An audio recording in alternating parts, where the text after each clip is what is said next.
siang semuanya. Yes, balik lagi ya di sini ya. Oke, dan kita bakal ngebahas lebih luas lagi lah ya kita ya. Oke, dan kalau bahas saham terus kayak bosen juga lama-lama. Ya karena again, nggak semua orang bisa nerima juga sih. Ya nanti dipom-pom orang dia apa. Padahal kita tetap disclaimer on lah udah.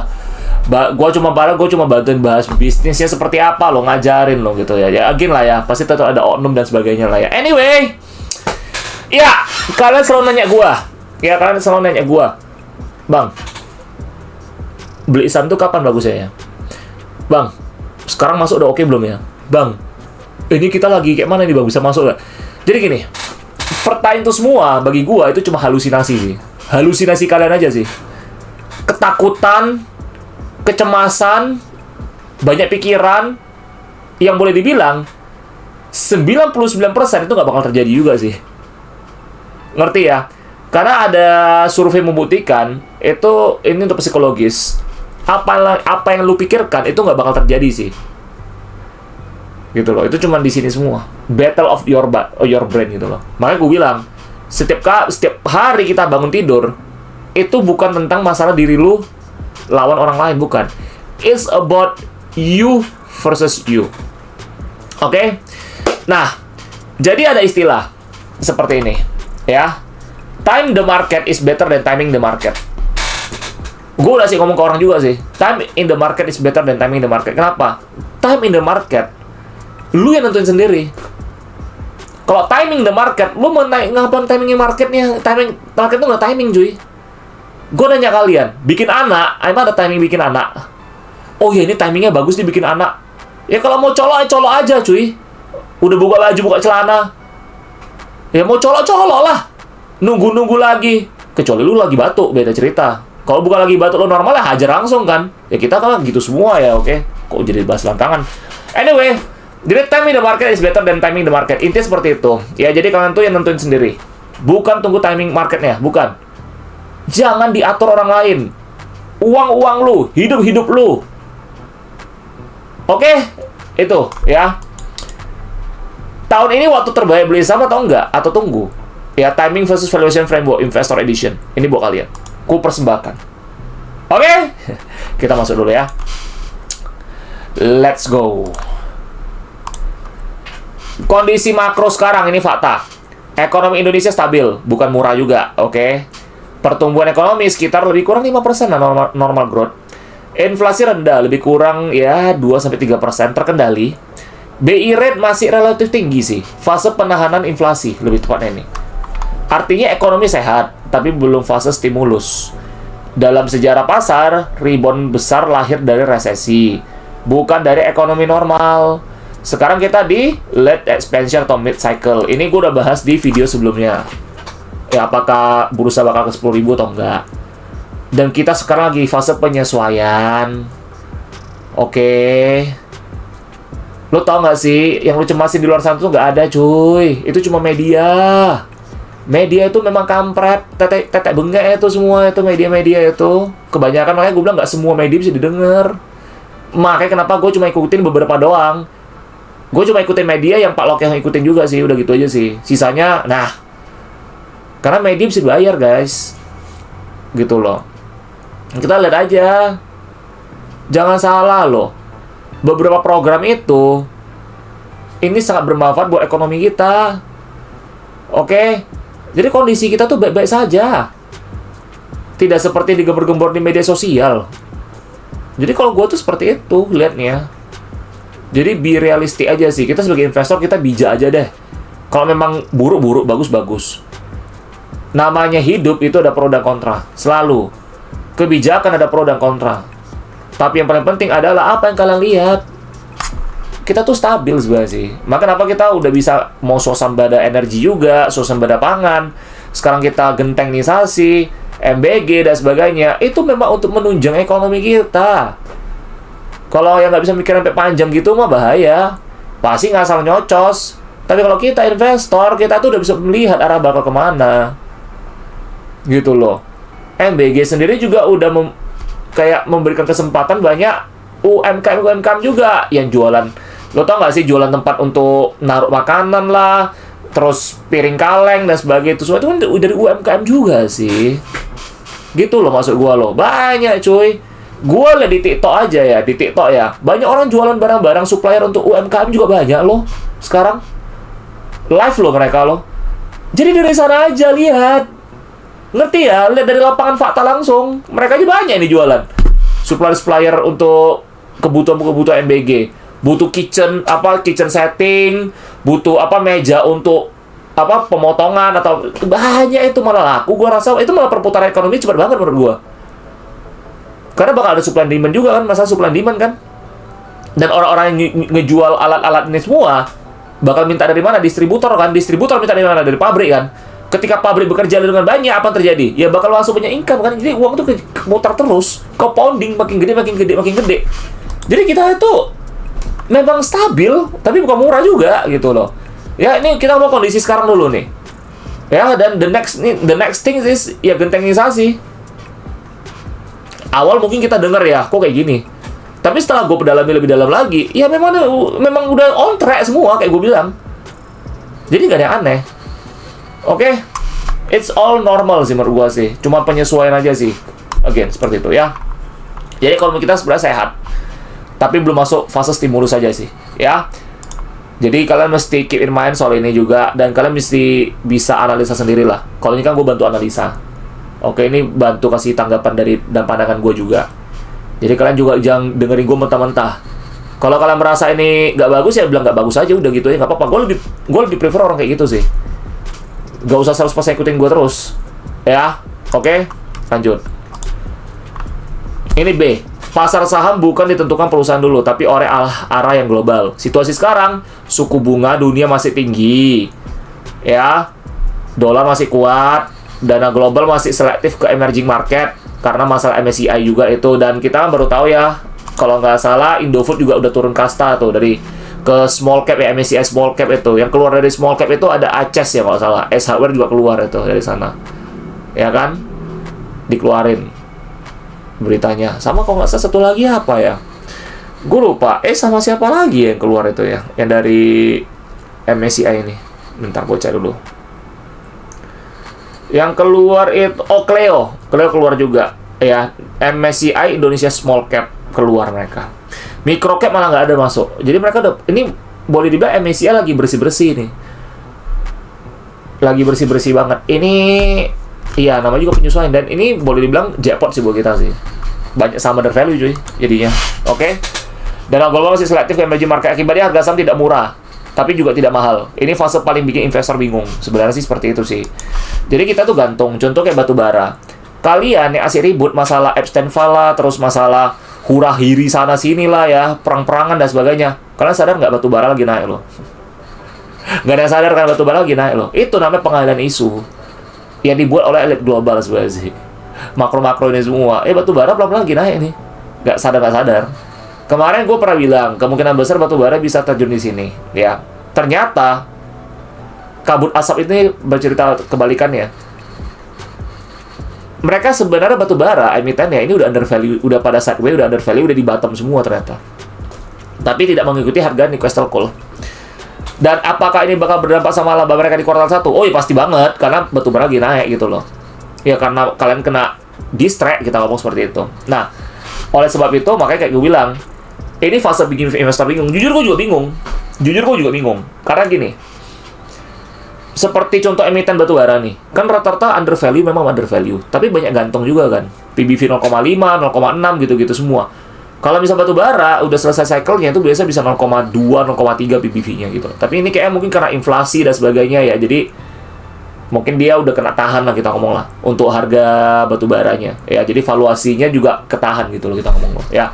Nah, jadi kalau menurut gua ini masalah faktor global liquidity juga sih. Tapi ini faktor paling penting karena ISG kita tuh sebagian besar digerakin oleh asing sih.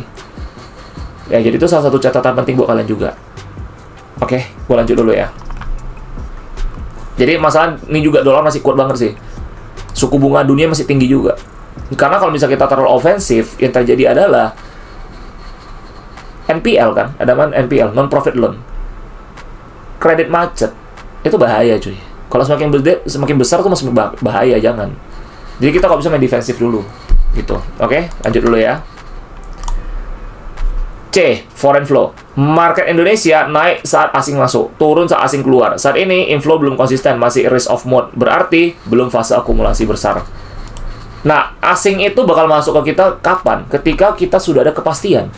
Investor itu, bukan kita ya, investor mayoritas apalagi asing, mereka tidak suka namanya ketidakpastian. Mereka suka yang pasti-pasti aja. Apalagi asing itu banyak kepentingannya. Seperti itu. Kalau ketidakpastian itu jackpot buat kita sebenarnya sih. Buat kita value investor sih jackpot banget sih. Kita bisa beli saham yang murah di valuasi murah. Kita bisa beli bisnis bagus di valuasi murah. Oh ya, yeah, baby, gitu loh ya. Kalau ini memang kita masih 50-50. Jadi gue bilang, ini lagi hijau ini. Bursa mungkin lagi hijau, tapi jangan ketawa dulu, jangan senyum dulu. Kita nggak tahu apa yang terjadi. Masih lama loh. Masih lama loh nih. Again, free float kita, untuk masalah free float kita butuh 3 tahun. Terus untuk masalah transparansi kita sampai akhir Mei. Correct me if I'm wrong again. Tapi berita seperti itu. Jadi gimana dong ceritanya?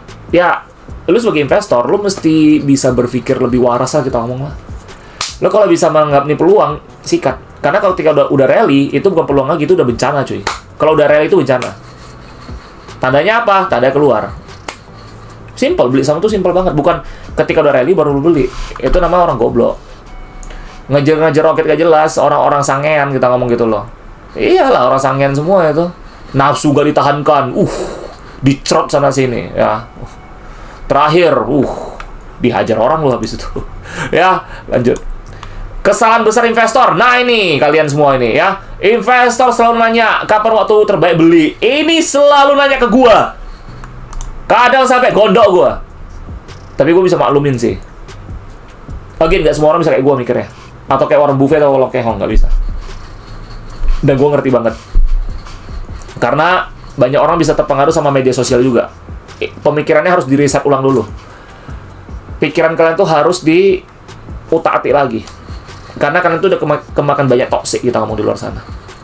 Info-info nggak penting, info-info nggak jelas, pameran-pameran flashing apapun itu semua udah dibutakan itu semua. Pada zaman-zaman dulu nggak ada kayak gituan cuy. Ya, nggak ada nama instan, oke? Jadi padahal investor besar tidak cari waktu, mereka cari harga yang salah. Kita tuh seperti itu. Kita nggak pernah cari waktunya.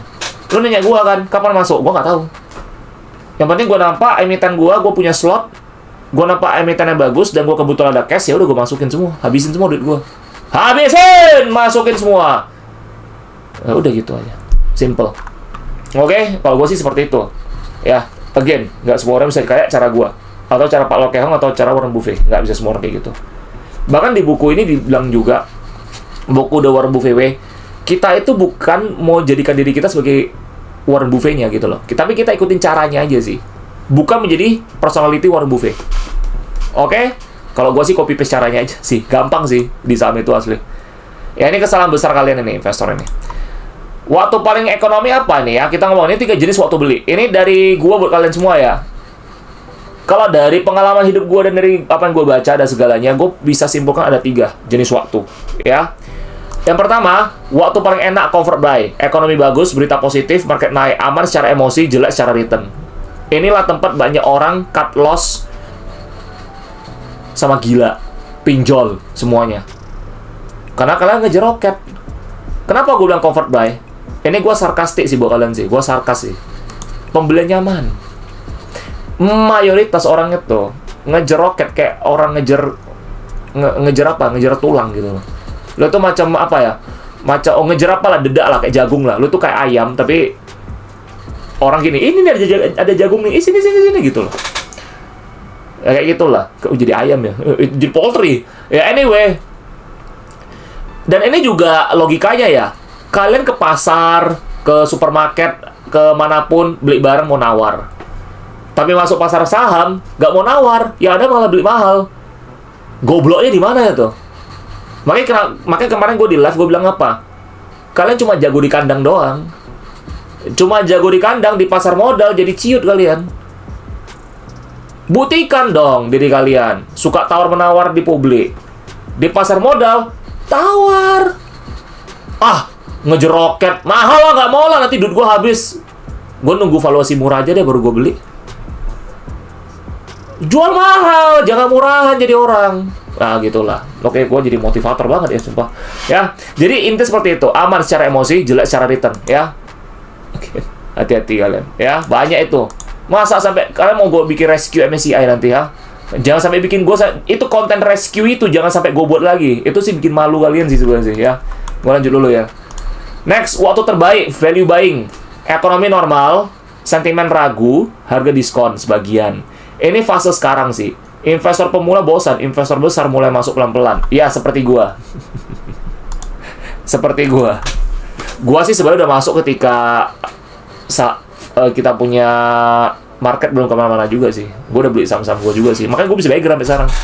Mau market crash gimana pun gua tetap beggar. Dan gak ada yang bisa ngalahin gua juga. Oke? Seperti itu. Jadi kalau investor pemula pasti bosan. Bosan itu benar. Kalau lu investasi menyenangkan, berarti ada salah sama lu. Itu hati-hati. Mindset masih kurang. Investor besar mulai masuk pelan ya, termasuk gua. Orang boleh bilang, bang lu ini nggak gede. Ala bang lu ini kayak gini. Gua nggak butuh validasi sih. Hidup gua, uang gua, rezeki gua, jalan gua. Dan gua bakal menuju ke Roma pakai cara gua sendiri. Oke, lanjut. Yang ketiga, waktu paling bagus, waktu emas, panic buying. Ekonomi jelek, semua takut. Saham bagus murah, return terbesar di sini tapi tidak nyaman. Ini untuk mayoritas orang nggak nyaman. Kalau kita seneng kali ini, ketika crash, gua borong lagi. Kan cash gue jadi banyak, karena gue kemarin nggak bisa beli saham lagi karena saham gue udah pada rally, udah pada beggar. Tiba-tiba crash, murah lagi saham gue, beli lagi gue. Jadi bukan gue sengaja untuk cash-nya banyak, memang gue nggak tahu mau beli apa lagi. That's it. That's so fucking simple. Seperti kata Jeff Bezos ke Warren Buffett. Hey man, your way this is so simple. It's very simple. Why not just everybody just copy you? Alasannya apa? Karena nggak ada orang semua yang mau kaya lama, semua mau kaya cepet. Warren Buffett ngomong kayak gitu. Emang bener kenyataannya. Saham itu gampang cuy. Gampang as fuck bro. Oke, lanjut dulu ya. 4. Posisi tahun ini ada di mana? Bukan bull market awal, bukan crash. Kita ada di zona menunggu kesalahan harga. Artinya, bukan waktu all in, tapi juga bukan waktu keluar. Investor profesional accumulate slowly. Nah, ini kita ngomong general. Ini kita ngomong general. Kalau gue suka lamsam. Kalau gue pribadi. Ini referensi aja, nggak semua orang bisa ikutin cara gue juga. Atau cara Pak Lokeong atau Warren Buffett. Kalau gue memang copy paste cara mereka semua. Mereka mainnya lamsam. Oke? Nah, apakah gue bisa akumulasi pelan-pelan? Bisa, kalau nanti gue punya cash lagi, ya gue pelan-pelan di bawah. Akumulasi senyap, jualan juga senyap. Nah, kita tuh macam Assassin's Creed. Jadi dari belakang diam-diam langsung kita gorok. Kayak gitu. Jangan kalau dari depan langsung kau hajar, kau dihajar orang duluan. Dari belakang gorok cuy gitu loh. Ya, jadi kita tuh mainnya main cantik. Investor tuh mainnya main cantik, pakai otak mainnya soal kita. Ini udah main papan catur. Oke? Jadi kalian mesti bisa berpikir pakai otak, bukan pakai emosi. Apalagi pakai titik kalian ngomongnya gitu loh. Kalau pakai titik sih udah beda lagi sih. Pergi ke spa mantap-mantap aja lah. Mau nggak? Mau tempat spa nggak? Gue nggak pernah kenal spa sih. Tematik spa mungkin ya. Woi, lanjut. Prinsip utama, jangan beli karena waktu, beli karena nilai. Ya, jangan beli karena waktu, beli karena nilai guys. Oke, ini again, gue selalu ulang. Investor nilai itu udah paling low risk, bro. Siapa teman-teman di sini semua yang udah menerapin nama sistem value investing yang gue ajarin tiap malam? Pasti kalian ngerasain kan? Marketnya crash, malah kalian masih happy, masih cuan semua. That's how easy we beating the market. Lu mau ngatain gue bisa ngalahin market? Iya, gue ngalahin bursa. Lain kali gue bakal bikin buku juga, I'm beating the market. Oke?